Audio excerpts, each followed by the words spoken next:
Hey everyone, welcome back to the channel. My name's Laura and today we are in the tiny kitchen and I am going to be cooking up a storm in here today. So I am going to be showing you two delicious squash based recipes. I don't know about you, but I have got an abundance of summer squash growing out in my garden at the minute. So I'm actually going to be featuring two types of squash. I am growing one type, which is the Pattypan.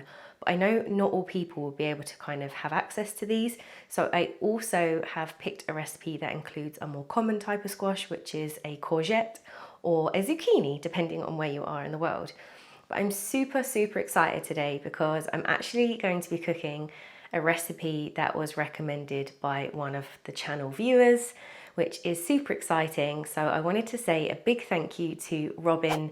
I know you are such a supporter of the channel and I can't thank you enough for recommending this recipe because it looks absolutely beautiful.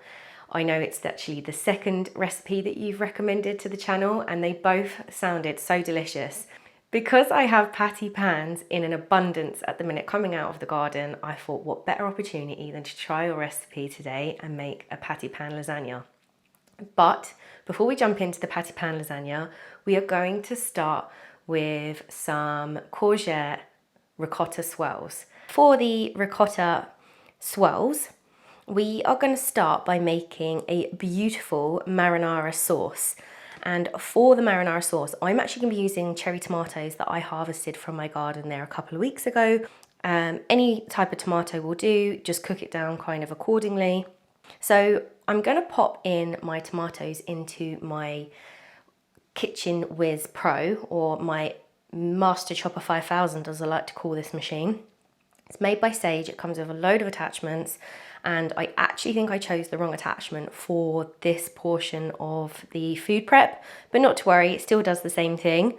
And I'm just going to pop my tomatoes in and give those a dice. I'm going to go in with some garlic, some basil and some parsley, give it a little whiz for a little while, and then I'm going to tip this whole contents of this food container into one of my pans that I can literally just pop on the hob and let it stew down. So right, that's done, and I'm going to pop that pan onto the hob and let that cook away whilst we get on with the ricotta filling for our swirls. So in a bowl, I'm going to mix some basil, half a tub of ricotta, some Parmesan cheese, 1 egg, salt and pepper, and give it a mix. And it's literally as simple as that. The egg is optional, but it's really handy to put it in there because it kind of gives a little bit of substance to the mixture, because it can be a little bit kind of runaway when you roll them up. And also when you bake it, it means the ricotta kind of keeps its shape a little bit. So it's kind of handy in that respect. But if you don't like eggs and you want to not include them, you don't have to, but I would recommend including them. So we'll pop the ricotta into the fridge there for until we need to come back to it later, because we need to prep the actual courgettes to go with these swirls. So the courgettes, they need to be sliced into thin strips. If I was doing this recipe again, I would definitely cut them a little bit thinner, maybe no bigger than 3 mil, just because it makes it just that little bit easier to roll them up when you come to assembling the dish. But we're going to slice them and we're going to lay them into a baking tray, drizzle over some extra virgin olive oil, salt and pepper, and we're going to pop them in the oven on 180 for 20 minutes. You just want them soft and so they're pliable so that you can actually roll them up. And yeah, 20 minutes, 30 minutes should do the job. So your courgettes are out of the oven. I've popped mine onto a plate so that they can cool down, because you need to obviously be able to handle them and you don't want to burn your fingers. And once your marinara sauce is stewed down and it's kind of thickened up a little bit, then you're ready to assemble your courgette ricotta swirls. So in an oven-proof dish, you need to put a small layer of the marinara sauce. So I'm just going to go in with a couple of tablespoons of marinara sauce, so that I can then put my zucchini or courgette swirls on top of that. So for the swirls, you need to take 1 strip of courgette, lay it down on a cutting board, pop 1 teaspoon or 2 teaspoons, whatever fits. All courgettes come in all different sizes, so whatever fits, like 1 to 2 teaspoons of ricotta mixture at the bottom of your slice of courgette, and then you want to give it a roll up. And then you're just going to pop that into your dish and sit it on top of the marinara sauce that you have there. You want to take a tablespoon of your marinara sauce and dot it on the top of each of your courgette swirls. Then you want to do a light grating of Parmesan over the top. Pop on a few strips of mozzarella onto each of the swirls, and you're pretty much ready to pop that into the oven. I will put this in the oven for about 15 minutes on 180, just until it gets all bubbly and crispy on the top. But whilst that's cooking, we are going to jump into the second recipe today, which is our Pattypan lasagna. So what I did is I actually measured a lasagna sheet that I had in the pantry. I just have some dried lasagna sheets, and I just wanted to amend the width of my mandolin just to match that, just so I'm kind of replicating the same sort of like texture and mouthfeel of the Pattypan when it cooks. I'm just going to pop my mandolin in, and I'm just going to slice these, and I really hope that the Pattypan is firm enough in order to withstand this mandolin, because I don't know if this is going to work, and I don't know whether I'm going to be precise enough using the knife. So here we go. I'm going to pop it in, pull down the stopper, and hope for the best. Okay, not too bad. I think that has done the trick, and I'm just going to blitz these all up. Any of the ones that I have left over, I will just put into either a courgette soup. We have our Pattypan all sliced and ready to go. We also need to prep the veg for the lasagna. So I'm just going to whiz that out and change the attachment on my food processor. And I'm going to go in with some onion, and I'm going to go in with some celery, and I'm just going to whiz it up inside the machine. I just think this machine is so cool. I did get a little bit carried away and left it go because I was trying to get a shot of it whizzing around for you guys. So I did kind of end up pureeing my mixture, but it'll be fine. So I'm just over here by the hob, and I am heating up a heavy based stainless steel pan so that we can start putting together the ingredients for our Pattypan lasagna. So the recipe that I'm choosing today is a pretty much replica of what I would use for spaghetti bolognese. I am going to put a little drizzle of oil into the base of the pan just to stop everything sticking. This is beef mince, and it is a 10% fat beef mince. I prefer to use a slightly higher fat percentage in my spaghetti bolognese lasagna type meat sauces. I just think it helps with a better texture, but obviously you can choose whatever percentage you prefer. You can also mix this with pork mince. I think that's traditional, how the Italians do it. They do half and half, so they do half beef, half pork, but we're just using beef mince for today's recipe. So in goes the steak mince, and I'm just going to leave that sizzle away. I'm not going to move it around too much and just let it brown. And then we'll go in with the rest of our ingredients. So for this recipe, it's super simple. I will use some tomato puree. I'll use the veggie mix that we blended up earlier today, a couple of bay leaves, half a stock cube just to give it that extra kind of boost of flavour, obviously a little bit of seasoning, and some chopped tomatoes. So there's one thing that I don't actually have on this recipe today, which makes me so sad. I always use Worcestershire sauce, always, in every single spaghetti bolognese type lasagna meal that I make. So I'm so sad that I don't have any Worcestershire sauce, but if I did, I would put lashings of Worcestershire sauce into this recipe. So yeah, I'm just going to turn that heat down now and let that cook for a little bit on the back hob, because we need to move on and make our white sauce that will go with this to complete our lasagna. So I absolutely love making white sauce from scratch. I never buy white sauce from the shop. I just don't like it. It's super simple and easy to make. It's super affordable to make, and it's literally, you can apply a white sauce to anything, like your mac and cheese, pasta bakes, everything. So I usually make a big batch of this, but I'm only going to make enough just to cover this recipe. And it is literally can be as simple as using 3 ingredients like butter, flour, milk. That's it. So I'm just going to heat up this pan on a low heat because I don't want to burn the butter or scorch my milk. And I use proper butter. Everyone that's followed me from the very beginning will know I always bang on about using proper Irish butter. So I'm going to use just a knob of salted butter and I'm going to melt that in the pan first.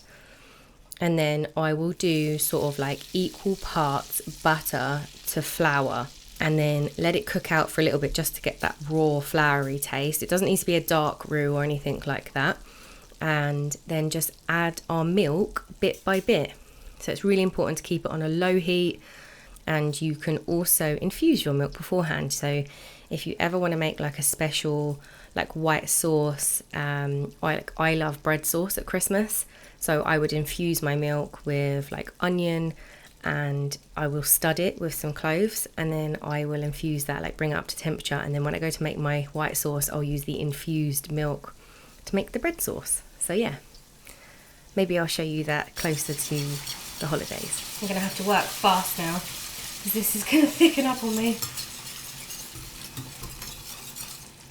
See, like that, it's thickened up. Let's add some more.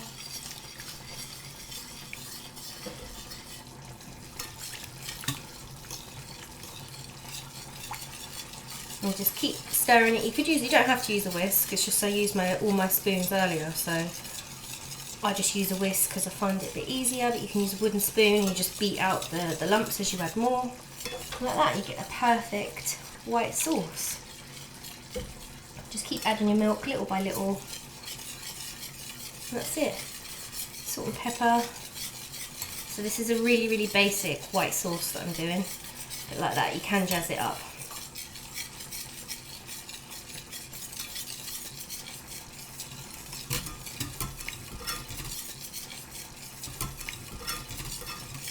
Isn't that lovely and silky? Look at that. How lovely is that? And that's the texture you want, when it just kind of leaves a line in like a little trail. That's lovely. That's so lovely and silky, that is. So yeah, I'm just going to leave that there on a low heat now and just wait for the meat sauce to cook, really, because we are pretty much done now with our white sauce. And I'll keep it on a low heat just so it doesn't seize too much. It will probably kind of harden a little bit because it's not obviously on like a very high heat, but I'll just mix it back up, and if it forms a skin, I'll just work that back into the sauce that's there. And yeah, a little season with salt and pepper. And the last thing I'm going to add to this white sauce is some finely grated nutmeg, just to bring out that beautiful, warm, homely flavour. I'll give that a few minutes to infuse its flavour, and then I think we're pretty much ready to assemble our lasagna. I cannot wait. I'm so looking forward to putting this all together. I have just washed out the Pyrex dish that we used to roast up our courgettes in earlier, and we are going to use this to layer up the lasagna. I am obsessed with those little Pattypan strips that I got from the food processor Mandolin. I'm well impressed with this, so I cannot wait to go and layer them up. They look awesome. And I think if you had that really cool scalloped edge, these would look even cooler, but the ones I grew don't tend to have that scalloped edge on them. But either way, I think they're really cool. So just making a really thin layer of mince there. And I'm then going to go in with my Pattypan next. So I'm really looking forward to this. I'm not really sure what I'm doing, but I'm just going to layer it on, like, you know how you do dauphinoise potatoes? I love dauphinoise potatoes. Anything with like creamy sauces and garlic and cheese, strong flavoured cheese. So these are working out like an absolute snug fit to this dish, which is so cool. So yeah, I think, Robin, you are onto an absolute winner. Thank you so much for recommending this idea. I hope that I'm actually doing justice to the recipe that you've recommended, and this is the way that you would cook it. it is what popped up when I did a little bit of research. So hopefully I haven't gone off key here and created something completely new. But yeah, if you haven't already, I'm going to pop Robin's IG handle up on the screen. Head over to her page. She puts up the most unreal content in her organic garden in Chicago. And yeah, all round wonderful woman and a wonderful supporter of the channel. So thank you so much. I cannot wait to tuck into this dinner. We are going to continue assembling our lasagna. I could have probably done like a slightly bigger batch for this size tray, but it's okay. It's only going to be a 2-layer lasagna. I probably could have done another layer, but I think that's still a good healthy amount of lasagna and mince that I have there. I'll definitely do a few meals. I think that will make about 6 portions. And I'm actually going to go in with some of the leftover sauce from our Ricotta Swirls. Because, as I mentioned before, I hate waste and I always like to use up things. So I'm going to put that marinara. I'm going to make not much, but you can add it to something to boost the flavour of something else. And that's kind of like the way I cook, you know. Sometimes if I have like leftover spag bowl, I will just put it back on the hob, say the following day, change up the spices, turn it into a chili, add some beans, bulk it out a bit, stick it on some nachos, that kind of thing, because that is my style of cooking. And then just use up the rest of that mozzarella. Oh, it smells so good. So yeah, I do love to like make one type of thing and then make it into all different types of like food, you know? So like you could do like I said with the chili, the lasagna, like you go from Italian food, then you go to Mexican food from like one cooked protein that starts off with similar items. So like, yeah, I guess I'm waffling now, but you get my idea.